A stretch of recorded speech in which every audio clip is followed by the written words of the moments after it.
자, 이 시간부터 이제 그 지수함수 극한, 지수함수의 극한을 공부할 텐데요. 지수함수 극한은 뭐 해마다 수능에 나올 정도로 중요합니다. 근데 우리가 지수함수는 공부를 했죠. 그러니까 지수함수의 뜻도 여러분이 우선 알고 있기를 바라는데 그 전에 좀 비교를 좀 하겠어요. 우리 지난 시간 공부한 거하고 비교해서. 지난 시간 우리가 끝나면서 무한대분의 무한대꼴의 극한을 공부했어요. 근데 분모분자 차수가 같다 이런 표현을 썼죠. 그러면 차수라는 말이 나왔잖아요. 이 차수란 말이 나왔을 때는 이게 다항함수인데 우리가 지수함수하고 다항함수를 살짝 구별을 해보겠어요. 다항함수 이런 말이 있어요. 별로 이제 이 다항함수라는 표현을 우리가 별로 쓸 일이 없는데 그러다 보니까 다항함수하고 계속 접하고 있으면서 그게 다항함수인지 모르는데 다항함수라는 것은 항이 많은 함수 이런 뜻이 아니에요. 여러분이 왜 그 중학교에서 처음에 공부했을 때 단항식하고 다항식이라는 이런 그 용어를 공부했을 거야. 그렇죠? 단항식이라는 건 항이 하나밖에 없는 항이야. 그래서 뭐 EX 또는 이렇게 상수항도 관계없고요. X제곱 이런 것들을 우리가 단항식이다 이렇게 얘기했고 단항식들을 갖다가 플러스나 마이너스로 연결해 놓잖아요. 그럴 때 우리가 항이 많다 해서 그걸 다항식이라 그래. 그러다 보니까 이게 오해를 많이 하는데 다항함수는 다항식으로 되어 있는 함수다 이런 뜻이 아니고요. 이 다항함수의 뜻은 항이 하나라도 관계없어. 그러니까 우리가 보통 차수를 붙일 수 있는 걸 얘기하는 거야. 하다 보면 예를 들어서 n제곱 그럼 이거는 2차 항 하나로 되어 있지만 이것도 다항함수야. 무슨 얘기죠? n제곱 플러스 1 얘도 다항함수. 그 다음에 또 x의 3승 플러스 2x 마이너스 1 이것도 다항함수가 돼요. 물론 이건 x에 관한 함수, 이건 n에 관한 함수가 되지만 항의 개수를 가지고 다항이란 말을 붙이는 게 아니라 차수를 붙일 수 있을 때. 근데 우리가 이런 혹시 이게 다항식일 때는 차수라는 것은 최고차 항의 전체 차수를 결정한다 이렇게 얘기하죠. 그러니까 우리가 이런 건 3차식이다 이렇게 얘기하고 이건 어떻게 돼요? 2차식이다 이렇게 얘기해. n에 관한 2차식, n이 변수가 된다 이런 뜻이고요. x에 관한 3차식, x가 변수가 된다 이런 얘기야. 그래서 항이 하나만 있어도 이런 것도 다항함수라는 걸 알아두고요. 그러다 보니까 다항함수라는 것은 차수를 얘기할 수 있는 거예요. 차수를 얘기할 수 있다는 게 지금 보면 지수가 상수로 돼 있어요. 되겠어요? 지수가 이제 이렇게 2, 3 이런 형태로 있다. 근데 지수함수라는 건 뭐였냐면요. 지수의 변수가 있는 그런 함수였죠. 그러니까 x 3승 그러면 이건 다항함수지만 3의 x승 그러면 지수함수가 되는 거예요. 그러니까 상당히 비슷하게 보이는데 이걸 우리가 x차 함수다 이런 얘기를 하지 않아. 그러니까 지수의 변수가 있는 함수를 지수함수로 하고 또 이렇게 미세가 변수가 있는 함수를 갖다가 다항함수다 이렇게 얘기합니다. 알겠죠? 그럼 우리가 조금 전에 다뤘던 이 앞 시간에 다뤘던 무한대분의 무한대꼴에서는 보면 이제 n제곱 플러스 1은 분모가 2차잖아요. n에 관한 2차. 그러니까 이건 다항함수죠. 알겠죠? 그러면 지금 지수함수 극한이라는 제목이 붙었잖아요. 우리가 시작할 때 지금 이 시간에 공부할 게 지수함수의 극한이다 이런 표현을 썼는데 이런 경우는 이게 지금 지수함수 극한에 해당되는 건 아니지. 지수함수 극한은 지수에가 변수가 와 있는 거야. 그러다 보니까 이런 형태들이 이제 지수함수 극한이라는 거야. 예를 들어서 3의 x승 플러스 1분의 3의 x 플러스 제곱 마이너스 1 이런 거 해놓고 리미트 x가 무한대가 되면 어떻게 되느냐 이런 얘기예요. 그런데 지금 이제 가형에서는 이렇게 우리가 극한 문제를 풀 때 변수를 x를 쓰는 경우도 꽤 돼요. 무슨 얘기죠? 그런데 이 나형에서는 x라는 표현보다는 우리가 수열의 극한의 연장선상에서 보다 보니까 되게 변수를 n을 많이 써. 그러나 여기 문자가 x가 되든 n이 되든 그건 별 상관이 없는 거예요. 무슨 얘기죠? 다만 지수의 변수가 있는 이런 것들을 우리가 지수함수로 하고 이럴 때도 보시면 알겠지만 x가 무한대가 된다. 물론 이걸 갖다가 n으로 바꿔놓게 되면 이게 n으로 이렇게 바꿔놓게 되면 이런 3의 n승 플러스 1분의 3의 n 플러스 2승 마이너스 이렇게 되겠죠. 이런 경우도 역시 지수함수 극한이야. 굉장히 출제가 많이 되는 건데 그럼 이런 지수함수 극한 같은 경우도 역시 n이 무한대가 되면 이게 n이 지수가 하나씩 커져봐. 어떻게 되나? 지수함수에서 공부했지만 미시 1보다 크죠? 미시 1보다 크니까 지수 n이 하나씩 커지면 이 값도 하나씩 커져. 그러니까 분모도 무한대꼴이 되고 그렇죠? 분자도 n이 무한대가 되면 이게 무한대가 되면 지수가 하나씩 커지지. 지수가 커지는데 미시 1보다 크잖아. 3이니까. 그러면 지수가 하나씩 커지면 이 값도 하나씩 커져. 그래서 무한대. 그러니까 이것도 역시 무한대분의 무한대꼴이 되는 거예요. 무슨 얘기죠? 그러면 지수함수 칸에도 역시 무한대분의 무한대꼴이 있는데 다만 여러분들이 이런 걸 지수함수다 다항함수다 너무 구별하지 않고 그냥 아까 얘기했던 것처럼 직관에 의해서 풀 수 있도록 연습해야 돼요. 이 시간에는 지수함수의 극한을 다룬다는 것은 이런 꼴로 되어 있는 극한 문제를 어떻게 풀까 하는 얘기예요. 자, 근데 이런 꼴로 되어 있는 그 극한 문제를 풀기 위해서는 원래 우리가 이 앞에 지수와 로그라는 걸 공부했죠. 지수함수, 로그함수 이렇게 해서 거기에서 보면은 미시 1보다 큰 경우는 지수가 클수록 이 값도 같이 커진다. 그 다음에 밑이 0과 1 사이에 있는 경우는 지수가 클수록 이 값은 어떻게 돼요? 0이 가까워진다. 이런 얘기를 했잖아요. 이제 이런 성질을 수열의 극한에 도입을 해보는 거예요. 알겠죠? 그런데 이것도 원래 일일이 제가 아까 자꾸 학교에서 그 서술형 이런 얘기를 한 게 서술형은 풀이가 그래도 그럴싸해야 되잖아요. 답만 달랑 쓸 수가 없잖아. 근데 우리가 지금 이 시간에 공부를 하면 여러분은 바로 답을 쓸 수 있거든요. 근데 그러나 풀이를 써라 했을 때 그걸 그냥 보니까 이겁니다. 답이. 이건 좀 너무 무성의하기 때문에 그런 것 때문에 원래 기본 원리 개념을 제가 설명해 주는 거야. 실제로 수능이라든가 특히 단답형 이런 문제들, 객관식 이런 문제들을 풀 때는 그야말로 딱 보고 답이 얼마다 이렇게 알 수 있어야 돼요. 그거를 이 시간에 우리가 공부를 해보는 거야. 그러나 기본 원리는 알아보자. 자, 여기 보세요. 우선 리미트 n이 무한대가 될 때 n이 무한대가 3의 n승 플러스 2의 n승분의 3의 n 플러스 2승 마이너스 2의 n승 이런 걸 한번 풀어보겠어요. 이런 극한 문제. 자, 잘 보시면요. n이 무한대가 되면 분모가 무한히 커져요. 응? 무한히 커지고 분자도 n이 무한대가 되면 얘도 무한히 커지고 얘도 무한히 커지는데 이따 우리가 살짝 비교해보면 알겠지만은 이게 무한히 커지긴 커지지만 얘에 비해서는 거의 무시할 정도예요. 그러다 보니까 마이너스를 의미가 없어. 그래서 결국 이것도 우리가 무한대분의 무한대꼴이다 이렇게 보는 거야. 폭넓게 무한대분의 무한대꼴. 그런데 이게 보니까 분모도 지수함수로 돼 있고요. 분자도 지수함수로 돼 있어. 이런 무한대분의 무한대꼴을 풀 때는 원래 풀이는 어떻게 돼 있냐면요. 분모를 보는 거예요. 역시 이것도 분모. 분모를 봐서 분모에 보면 밑이 두 종류가 나와. 밑이 하나는 지금 3이 있고요. 밑이 하나는 2가 나와 있어요. 되겠죠? 그러면은 분모에서 봐서 밑을 본 다음에 밑이 더 큰 항을 찾아야 돼요. 그러면은 2의 n승하고 3의 n승을 보면 밑이 더 큰 항은 뭐예요? 3의 n승이지? 그 3의 n승을 봐야 돼. 제가 방금 표현할 때 밑이 더 큰 항이라 했는데 이건 완벽한 설명은 아니야. 나중에 종합적으로 우리가 정리했는데 우선 이 상태 밑이 더 큰 항을 본다. 알겠죠? 그러다 보니까 2의 n승항도 있고 3의 n승항도 있는데 밑이 더 큰 항은 3의 n승항이에요. 그러면은 분모 분자를 밑이 더 큰 항으로 나눈다 이렇게 돼 있어요. 이 앞 시간에 공부한 거 상당히 유사한 개념이긴 하지만 그 분모 분자를 뭐로 나누자? 3의 n승으로 나눈다. 그러면 이런 식은 리미트 n이 무한대가 될 때 분모 분자를 3의 n승으로 나누다 보니까 이건 3의 n승으로 나누니까 1이 되지. 3의 n승을 3의 n승으로 나누니까 그 다음에 2의 n승을 3의 n승으로 나누면 3의 n승분의 2의 n승 3의 n승분의 2의 n승은 3분의 2의 n승이라고 표현할 수 있죠. 그렇죠? 그 다음 분자 3의 n 플러스 2승은 3의 n승에다가 3의 제곱을 곱한 거야. 3의 제곱은 9지. 그러니까 9 곱하기 3의 n승이야. 그래서 이런 경우는 3의 n승으로 나누면 9가 나와. 분모 분자를 지금 3의 n승으로 나눈 거니까. 그리고 마이너스. 역시 마찬가지로 2의 n승을 3의 n승으로 나누면 3의 n승분의 2의 n승이니까 3분의 2의 n승이 돼요.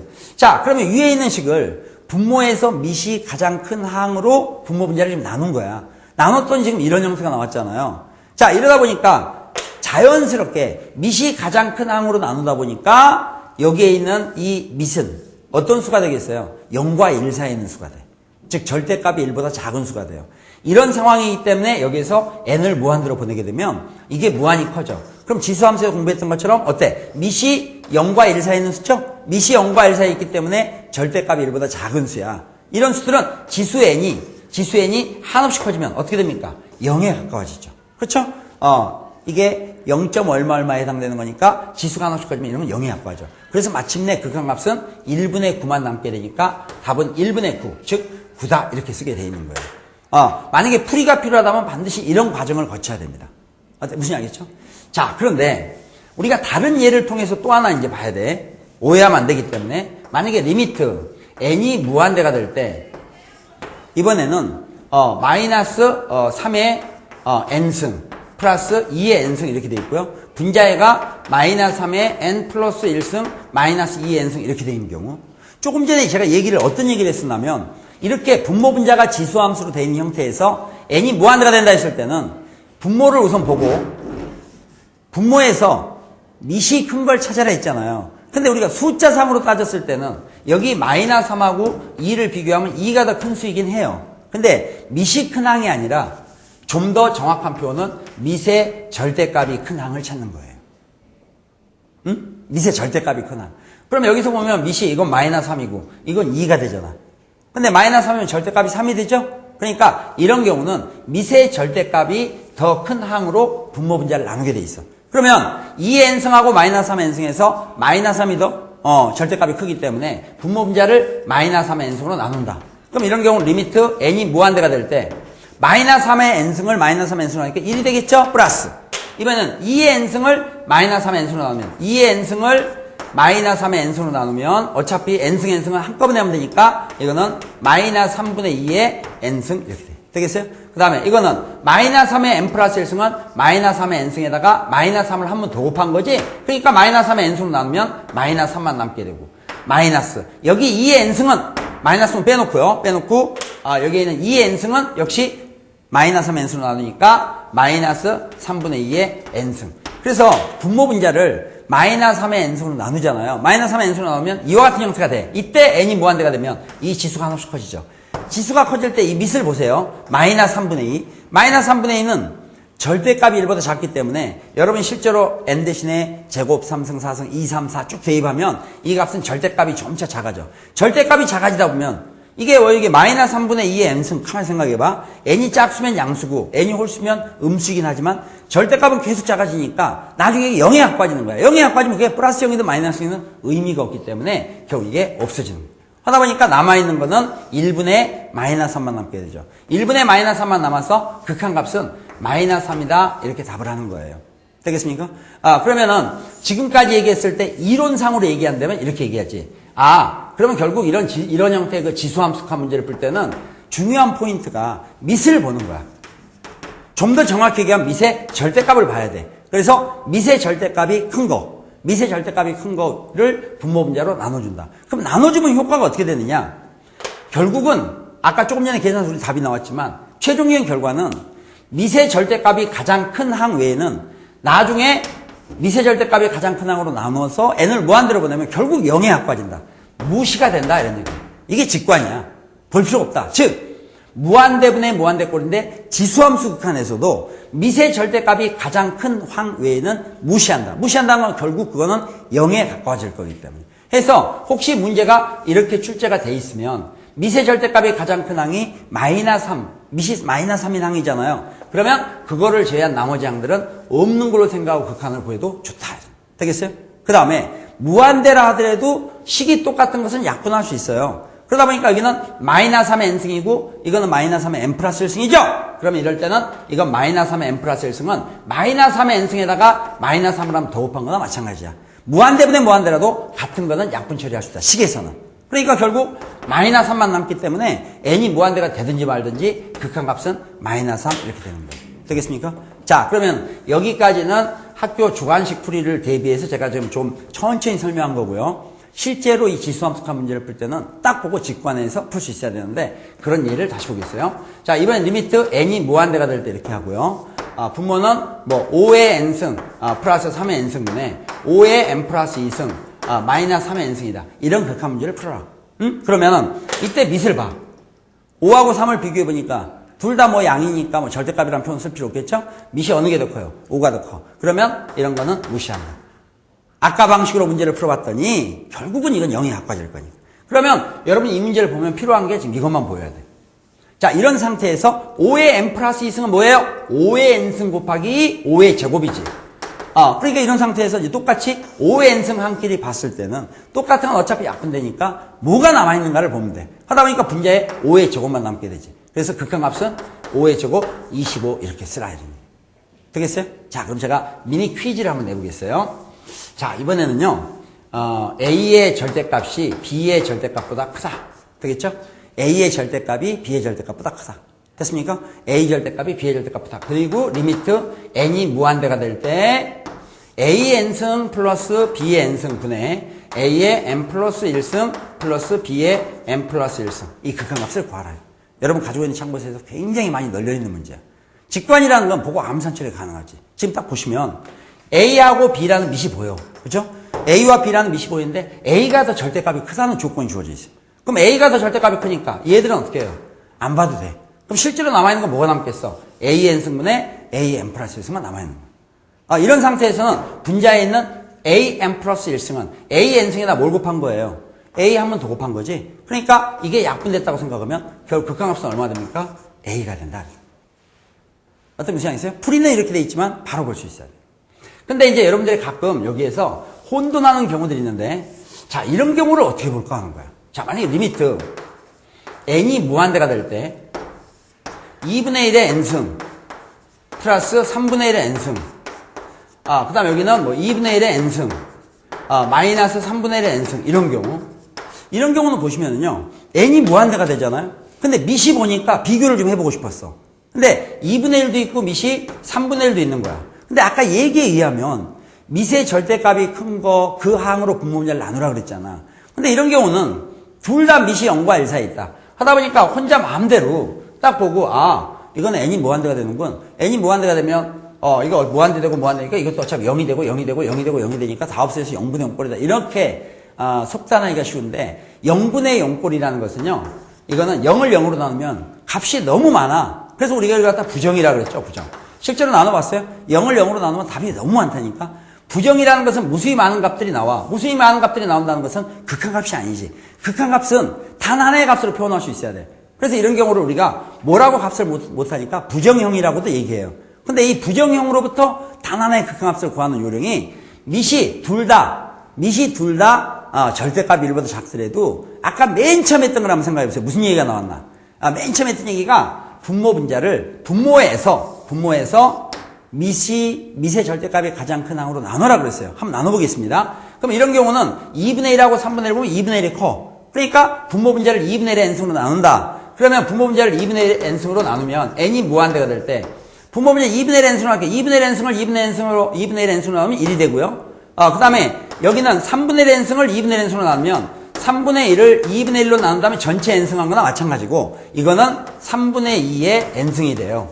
되겠어요? 그렇다면 분자는 분모하고 비교하니까 가운데 부호만 다르지? 부호만 다르니까 분모하고 분모 결과에서 가운데 부호만 바꿔서 써주면 돼요. 그래서 분모 분자를 2분의 1의 n승으로 나누면 여기까지 올 수 있어. 정신 바짝 차리고 여기까지 왔을 때 n을 무한대로 보내봐. n이 무한대가 되면 3분의 2는 절대값이 1보다 작으니까, 그쵸? 절대값이 1보다 작으니까 n이 무한대가 되면 어떻게 돼요? 0이 돼.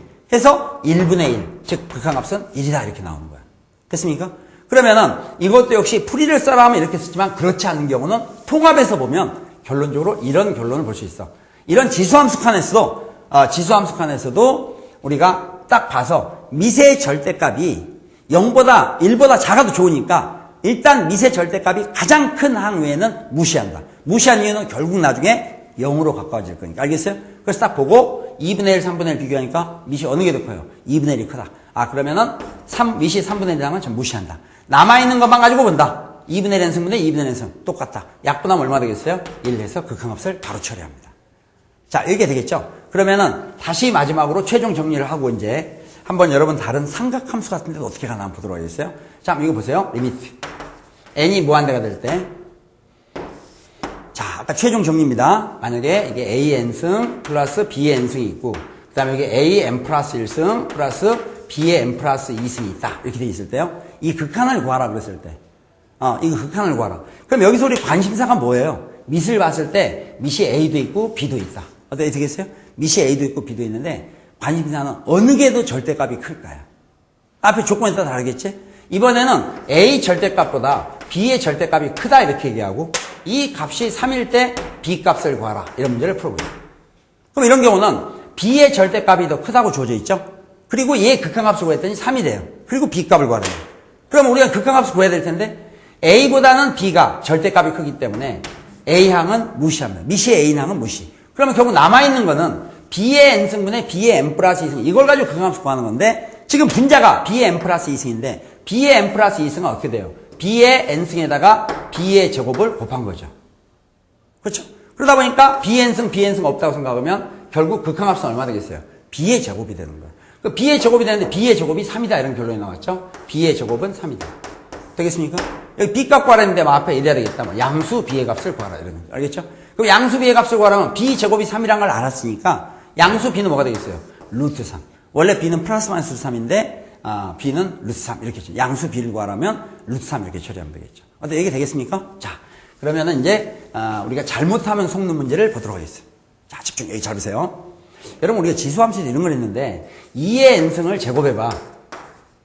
2의 n승을 제곱하면 지수끼리 곱한다 그랬어요. 그래서 2의 n승 이렇게 쓸 수도 있고 또는 어차피 곱할 거니까 두 개를 바꿔도 좋다 했어. 두 개를 바꾸게 되면 2의 제곱의 n승, 즉 4의 n승이 돼요.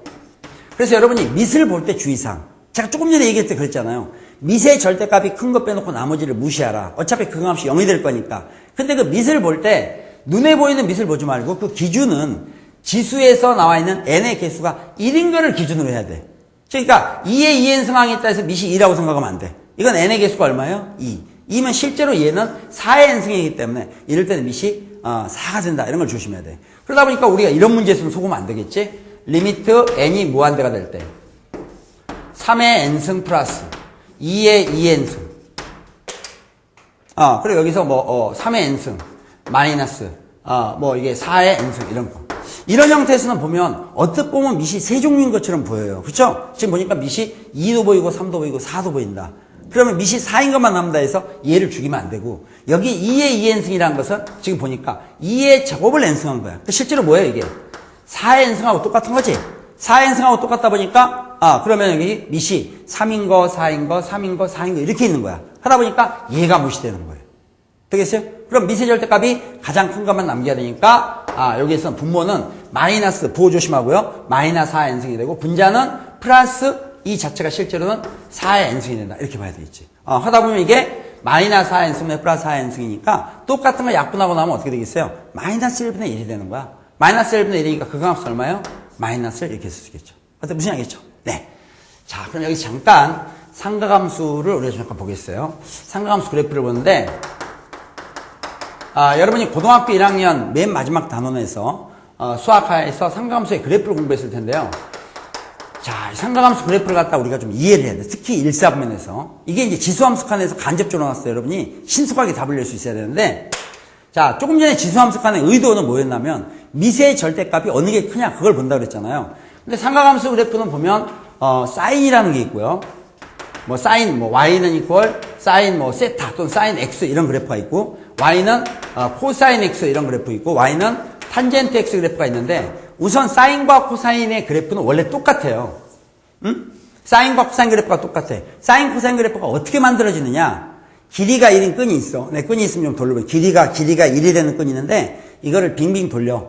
빙빙 돌려 맨 끝에 추가 매달려갖고 이렇게 돌아갈 거 아니에요. 그때 맨 끝에 추의 높이를 그래프로 나타내는 게 사인 코사인 그래프야. 그럼 봐. 길이가 1인 끈이지. 길이가 1인 끈을 빙빙빙인데 돌려봐. 이때 y값이 0이야. 근데 길이가 1이니까 이게 올라가봤자 1이야. 내려가면 마이너스 1이지. 그래서 이게 보면 빙빙 돌다 보니까 오르락 내리락 오르락 내리락 오르락 내리락 반복하잖아. 그래서 사인 코사인 그래프는 오르락 내리락들이 반복되니까 이런 형태의 그래프가 되게 돼 있어요. 올라가봤자 어디까지? 1까지. 내려가봤자 어디까지? 마이너스 1까지. 이게 계속 반복이 돼. 그리고 주기는 360도라 그래. 왜 주기가 360도냐? 이게 실을 갖다가 길이가 1인 실을 매달아 놓고 끝에 추를 이걸 빙빙 돌리니까 한 바퀴 돌면 항상 원위치가 될 거 아니야. 한 바퀴 돈다는 게 360도지. 그러니까 주기가 360도면서 계속 반복되는 이런 그래프가 되고 이런 형태 그래프를 잘 보면 뭐하고 비슷해요? 파도하고 비슷하죠? 그래서 우리가 이걸 갖다가 파형 그래프라 파도 형태로 간다 이런 얘기야. 그러면 사인 코사인 그래프가 똑같으냐? 어느 점을 시작점으로 두느냐 그 차이가 있는 거야. 90도 차이가 나게 돼 있어. 사인 같은 경우는 이때가 시작점이에요. 그래서 이렇게 출발해서 다시 여기까지 왔을 때 이게 한 주기가 되는 거고 코사인 같은 경우는 산 꼭대기부터 여기를 0도로 보는 거야. 여기를 0도로 와서 여기서 다음 꼭대기까지 갈 때 이거를 한 주기로 보는 거야. 그러니까 같은 파도 형태의 그래프를 가지고 어느 점을 시작점으로 보느냐에 따라서 두 그래프가 다르게 보일 뿐이지 둘 다 공통적으로 최대값은 1이 되고 최소값 마이너스 1. 주기는 둘 다 어떻게 되겠어요? 360도가 돼. 어느 점을 시작점으로 보느냐 그런 얘기야. 다만 두 개가 90도 차이가 나게 본다. 하다 보니까 우리가 제1사분면에서 출발할 때 사인 그래프 같은 경우는 지금 하는 김에 잘 봐주세요. 자, 이렇게 이제 x축이 있고 이게 각을 의미하고 그때 사인 값을 의미하는 y축이 있으면 최대값은 1이 되고 최소값이 마이너스 1이 되는데 우리가 그래프를 표시할 때 각을 90도 단위로 끊어요. 90도 단위로 끊어서 1사분면, 2사분면, 3사분면, 4사분면 이렇게 하죠. 하다 보니까 여기가 90도, 여기가 180도, 여기 270도, 또 90도 가면 360도까지 한 주기가 나와. 이 한 주기에서만 보면 사인 그래프는 0도일 때 0이 되면서 이런 파도 형태 그래프. 하다 보니까 사인은 1사분면과 2사분면에서는 값이 양수가 돼요. 당연히. 그래프가 x축에 있으니까. 그리고 3, 4분면 4, 4분면서 값이 음수가 돼. 우리가 이런 기본 그래프만 그릴 수 있으면 사인 270도가 얼마냐? 마이너스 1이다. 사인은 270도일 때 값이 마이너스 1이다 이런 얘기야. 사인 180도 값이 얼마냐? 0이 되죠. 사인 90도일 때 값은 1이다. 이렇게 표현할 수 있는 거야. 사인 그래프가 이렇게 돼. 그리고 이 그래프는 외우기도 쉬워. 우리가 사인이라는 게 쓰기는 이렇게 쓰고요. 기호로 표시할 때는 n을 떼고 이렇게 표현하잖아요. 근데 이거하고 발음이 똑같은 거가 시그니처를 의미하는 이런 게 있어. 사인은 뭔가를 의미하다 이런 얘기죠. 그 앞에 뭐 네온으로 반짝반짝한 네온 사인이라고 그러잖아.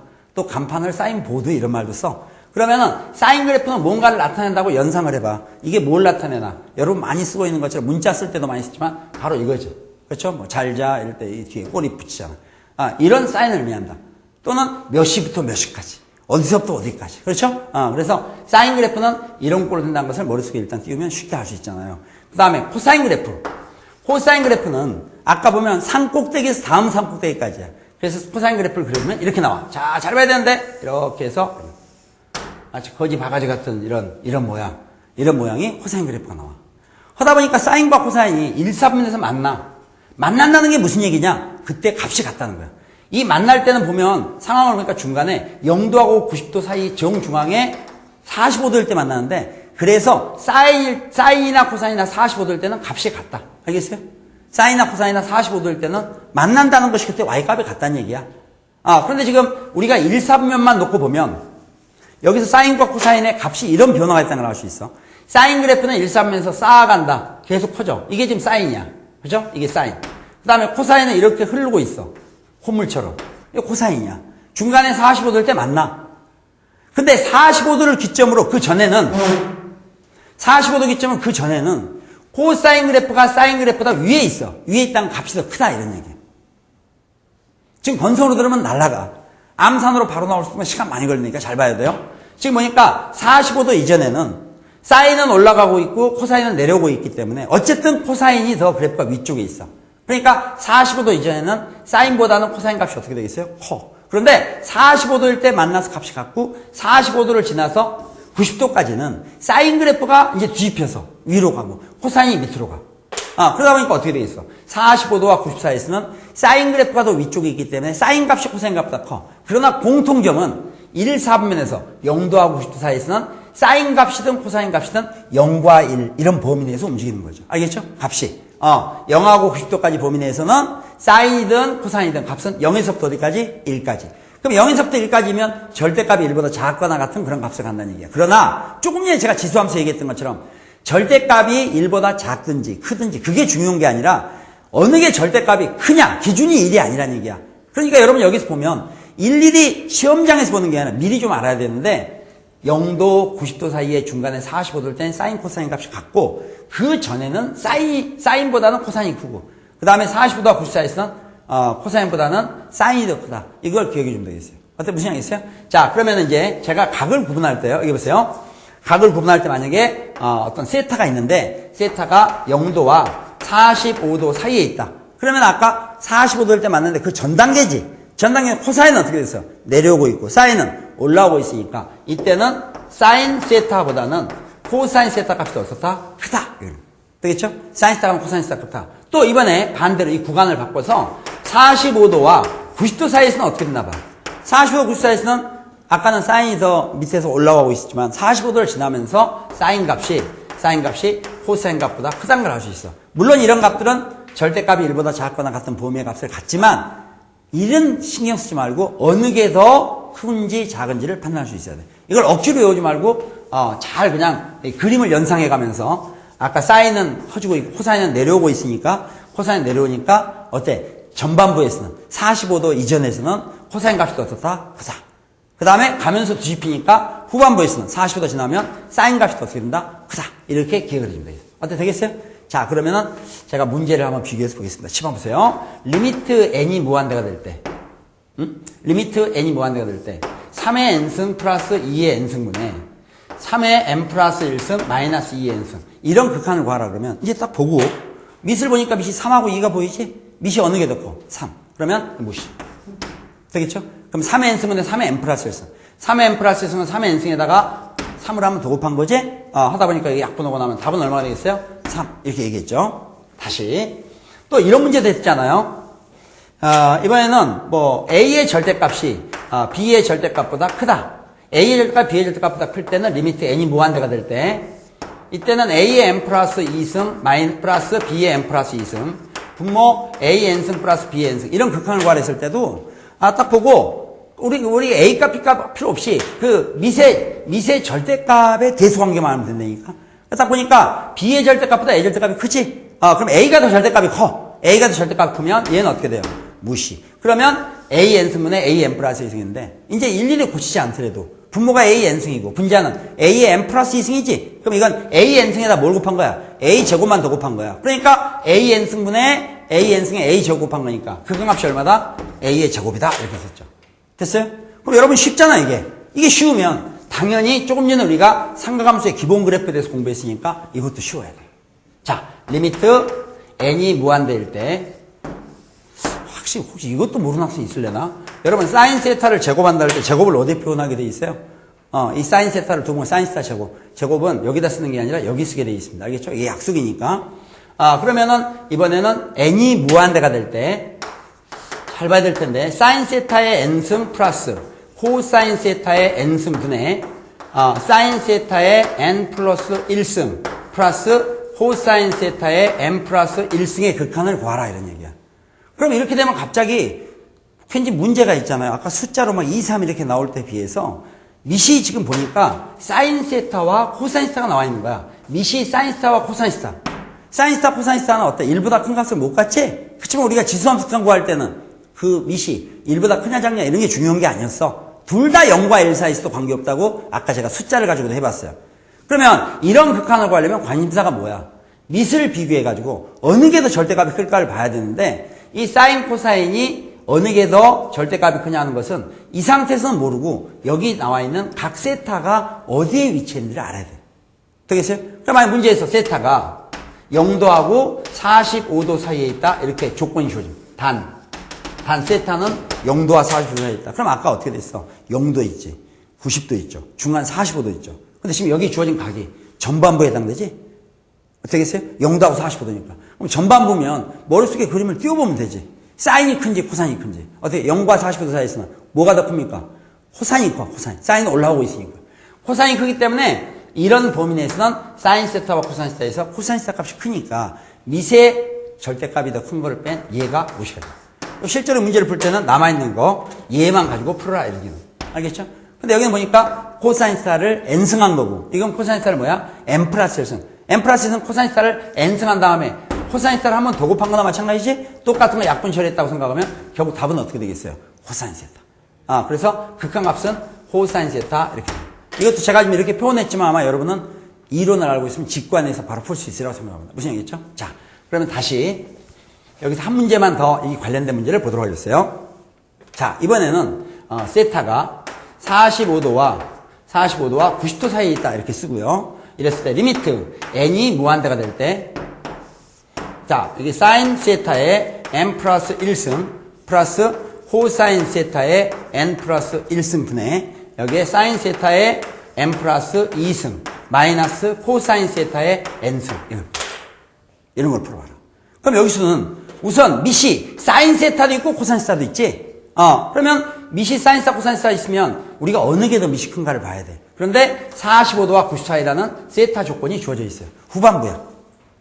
후반부는 뭐가 더 컸어요? 사인이 더 커. 사인이 더 크니까 이때는 코사인이 무시돼. 알겠죠? 코사인 무시되니까 현재 이 상태에서는 사인 세타를 n 플러스 1승한 거하고 사인 세타를 n 플러스 2승한 게 있는 거지. 그러니까 분모 분자를 갖다가 약분 처리하고 나면 결국 분자에서 뭐가 남겠어요? 사인 세타가 하나 더 남겠지? 그래서 최종적인 극한값을 구하라. 사인 세타가 극한값이 된다. 이렇게 처리합니다. 어떻게 얘기가 되겠습니까? 자, 그러면은 이 정도까지 돼 있으면 우리가 이제 웬만한 지수함수 문제들은 처리를 할 수 있는데 이 문제는 응용이 됐을 때 우리가 고등학교 1학년에서 일부 과정을 모르고 있으면 문제가 생겨. 우리가 이미 알고 있는 것 중에 써먹을 수 있는 것도 있죠. 그 대표적인 게 뭐가 있냐? 등비수량. 자, 잘 보세요. 지금까지 공부를 한 것은 뭔가 하면 미시 그래도 우리가 지금 현재 미시 얼마다 이 미세 대소 관계만 미세 절대값이 어느 게 크냐 작냐만 비교하면 극한값은 바로 쓸 수 있었어요. 그렇죠? 그런데 이걸 갖다가 어떨 때 문제는 간접적인 표현을 간접적으로 문제를 내면 실제로 그걸 갖다가 직접 지수함수로 가는 게 아니라 그 간접적인 어떤 조건에 해당되는 걸 찾을 수 있어야 돼. 그 대표형이 뭐가 있냐면 첫째, 등비수열의 합이라는 게 있어요.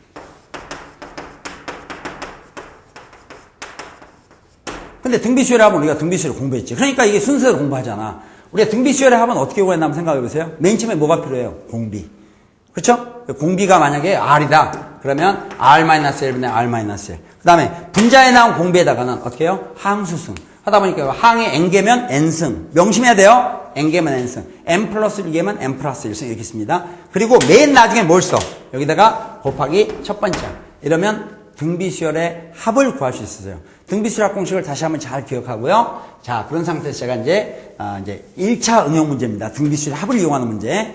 자, 그러다 보니까 리미트 n이 무한대가 될 때 2의 n승분의 1 플러스 2 플러스 2의 제곱 플러스 2의 3승 쭉 해서 2의 n승. 이 문제란 거예요. 자, 뭐 이런 경우는 분모는 2의 n승이지. 뭐 달랑 이거 비교할 것도 없네. 그냥 2의 n승이 남아있어. 근데 분자가 보니까 이게 1부터 2의 n승까지 합한 거야. 여기서 여러분이 조심해야 될 게 뭔가 하면 2의 n승에서 끝났지만 여기서부터 여기까지 항의 개수가 몇 개인가에 일단 주의를 좀 기울여줘야 돼요. 이게 항이 모두 몇 개냐. 만약에 이게 2의 1승부터 출발했다면 얘가 없었으면 항은 n개가 맞아.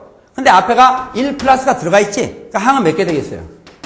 n 플러스 1개라는 걸 나중에 합을 구할 때 조심해야 되고 이런 형태의 문제를 풀기 전에는 먼저 분자의 등비수열의 합을 처리해야 돼. 등비수열의 합공식을 이용해서 분자를 먼저 처리해야 된다. 근데 이 분자가 1에서 2의 n승까지 더한 건데 보니까 공비가 2인 등비수열을 이루고 있어요. 그러다 보니까 여기서 우리가 분자에서 등비수열의 합을 구하려면 공비가 2가 되는 거니까 공식이 어떻게 되겠어? R-1분의 R-1. 그 다음에 분자에 나온 공비에다가는 항수승을 해준다 그랬죠? 항수승을 해주는데 여기서부터 항개수는 몇 개예요? n개가 아니라 n 플러스 1개. 조심. 그 다음에 전체 첫 번째 항을 곱한다. 첫 번째 항은 1이 되는 거죠. 그럼 분자가 이렇게 돼. 하다 보니까 분모는 2에서 1을 빼니까 1이고 이것도 1이니까 쓰나 마나가 되겠지. 그래서 결국 등비수열 합공식에서 분자를 전부 정리해봤더니 분자는 2의 n 플러스 1승 마이너스 1 이게 남게 돼. 그래서 이 분자 자리가 지워지고 대신 우리가 지금 합을 구했는데 합을 구한 결과 2의 n 플러스 1승 마이너스 1 이렇게 처리가 되는 거예요. 자, 하다 보면 지금 이런 경우는 밑이 2 하나밖에 없는 거야. 그리고 보세요. n이 무한히 커지죠. n이 무한히 이것도 무한히 커지고 무한히 커져. 한없이 커지니까 1은 빼나 마나가 되는 거야. 되겠어요? 이거를 우리가 분모 분자를 2의 n승으로 나눈다. 당연히 이런 건 2의 n승으로 나누면 분모가 한없이 크니까 0이 되겠지? 근데 아까 얘기했던 것처럼 밑을 봐서 밑의 절대값이 가장 큰 거 얘는 무시하는데 상수는 무조건 무시야.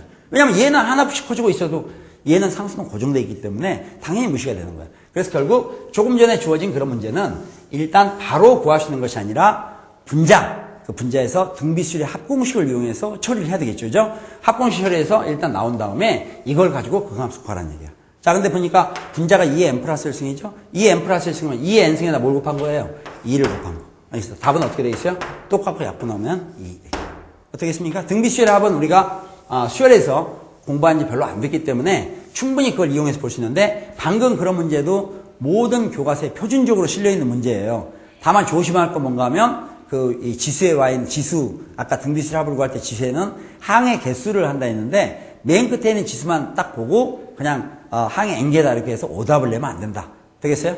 자, 그 다음에 이번에는 역시 지금 현재 지수함수과는 다 똑같은 얘기하게 다 똑같은 얘기인데 미세 절대값이 가장 큰 거 외에는 무시한다. 이 점을 잘 생각한다 그랬죠? 미세 절대값이 가장 큰 거 외에는 무시한다. 이런 얘기를 계속 했어요.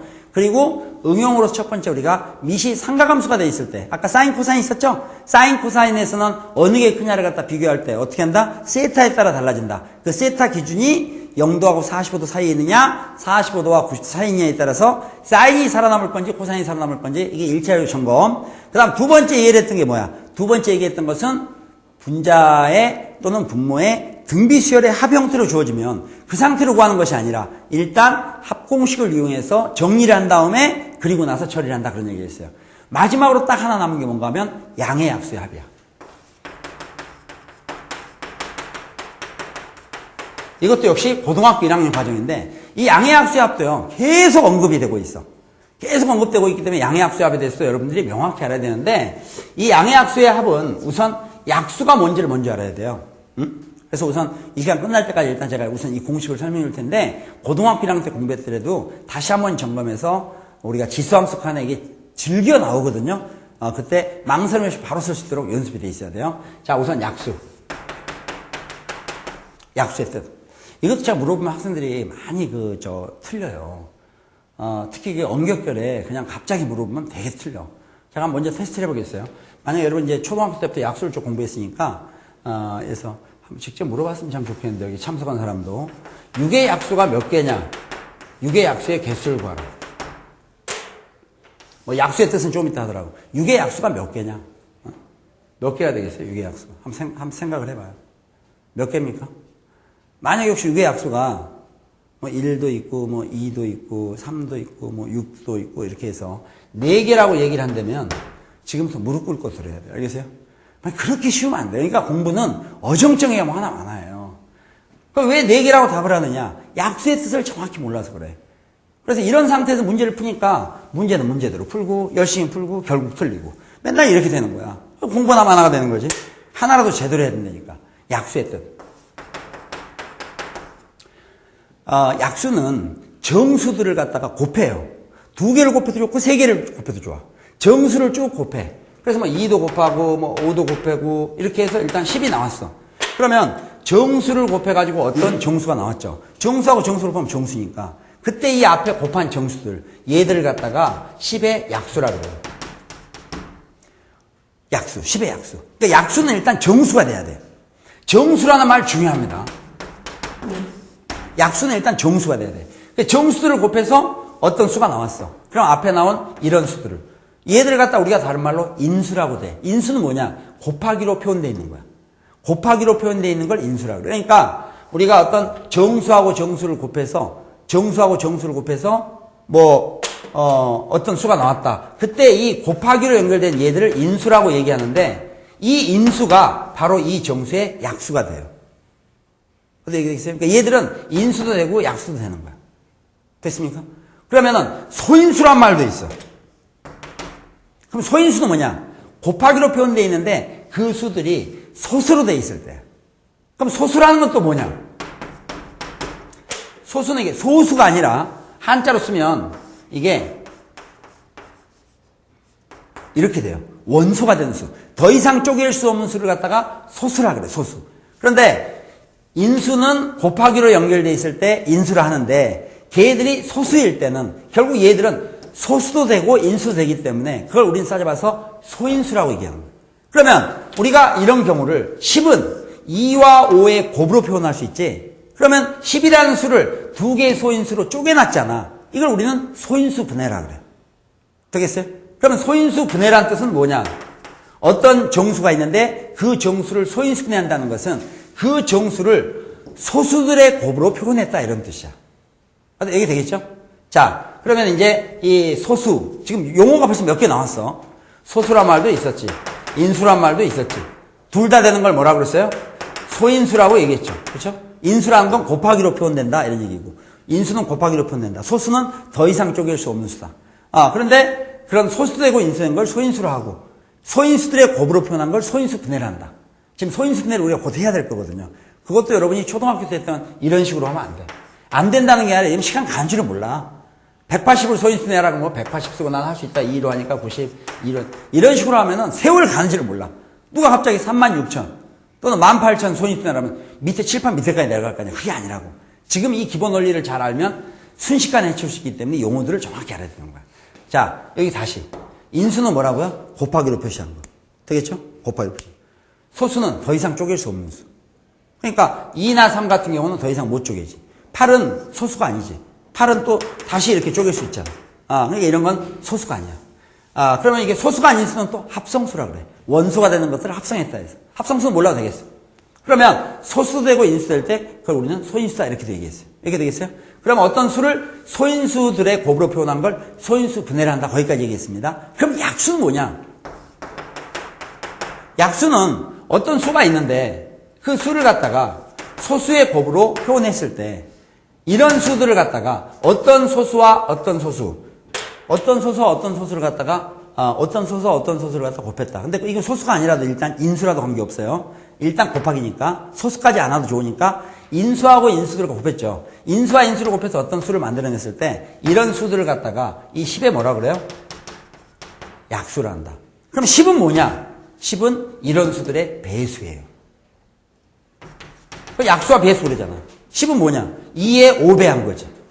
또는 5에다 몇 배 한 거야? 2배 한 거야. 되겠어요? 그러니까 약수와 배수 관계는 이런 관계에 있어. 결국 배수는 약수의 곱으로 표현할 수 있고, 되겠어요? 이 앞에 주어진 이 수는 여기 주어진 약수들의 배수다. 2한테는 5배, 5한테는 몇 배? 2배한 배수가 된다. 이런 약수와 배수의 관계가 있는 거예요. 이게 되겠어요? 자, 그런데 이러다 보니까 방금 정의를 얘기했어요. 정수를 2에다가 3에다가 5를 곱해서 얼마 나오나 이게? 2, 3은 6, 30이 나왔죠? 30이 나오면 이게 개수가 꼭 2개가 아니라도 관계없으니까 여기 2하고 3하고 5를 곱해서 30이 나왔어. 그때 2하고 3하고 5라는 얘들은 곱하기로 표시되어 있으니까 인수예요.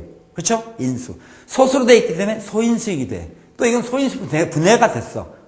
그러나 약수는 이거와 별개로 정수들을 곱해서 어떤 정수가 나왔죠. 그때 이런 수들을 이 30의 약수라고 얘기해. 이 약수가 꼭 소수일 필요는 없어. 그러다 보니까 이 30은 2, 3은 6에 6 곱하기 5 이러면 돼. 그럼 이랬을 때는 이게 소인수분해가 됐느냐? 안 된 거야 지금. 소인수분해 안 됐다? 왜냐하면 6이 소수가 아니니까. 그래도 이 정수와 정수를 곱해서 30이 나왔기 때문에 6하고 5는 30에 뭐라고 얘기해요? 약수라고 얘기하는 거야. 약수의 뜻 알겠어요? 근데 여러분들이 아마 건성으로 들을 수도 있는데 이런 수들은 무슨 수가 돼야 돼요? 정수가 돼야 돼. 그래서 마이너스 6도 정수지, 음의 정수. 마이너스 6에다 마이너스 5를 곱해도 30이 나와. 얘들 분명히 정수야. 그러니까 정수를 곱해서 새로운 정수가 나왔잖아. 그때 이런 정수를 갖다 뭐라 그랬어? 약수. 그래서 30의 약수에는 당연히 마이너스 6도 있고 마이너스 5도 있는 거야. 그러니까 제가 아까 처음에 질문했을 때 6의 약수를 구하라 했잖아요. 6의 약수를 구한다는 것은 어떤 두 수를 곱해서 6이 나오는 것은 1에다가 6을 곱하니까 6이 나왔으니까 1하고 6은 6의 약수가 맞아. 또 2하고 3을 곱해서도 6이 나오니까 2하고 3도 6의 약수가 맞아.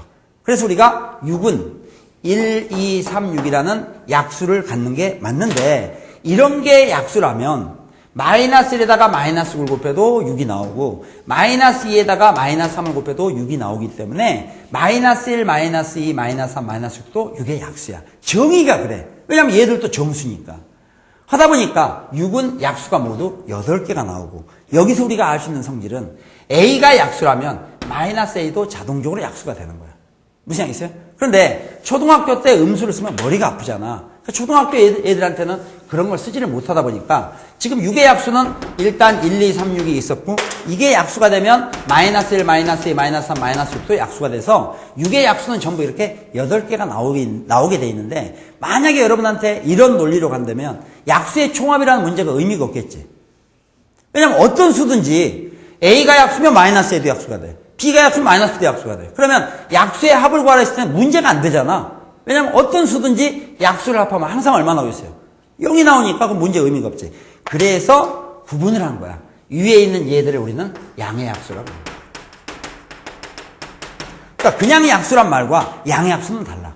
여러분 그간에 별로 신경을 안 쓸 것 같겠지만 고등학교 1학년 참고서에 보면 약수의 개수를 구하라, 약수의 합을 구하라 그렇게 안 나와 있어. 양의 약수의 개수, 양의 약수의 총합을 구하라 이런 말이 나와 있고 역시 여기 수열의 극한에서도 양의 약수의 합을 어떻다 이런 얘기가 나오는 거야. 어때 무슨 알겠죠? 그러니까 결국 양의 약수 하면 이 4개만 해당되는 거죠. 그래서 여러분이 그간에 초등학교하고 중학교 때 우리가 들었던 약수는 정확히 얘기하면 뭐라고요? 양의 약수를 뜻하는 거예요. 그러나 고등학교 때 올라오면 음의 약수까지가 다 약수에 포함되기 때문에 이때는 반드시 앞에 양이란 말이 들어있어야 돼요.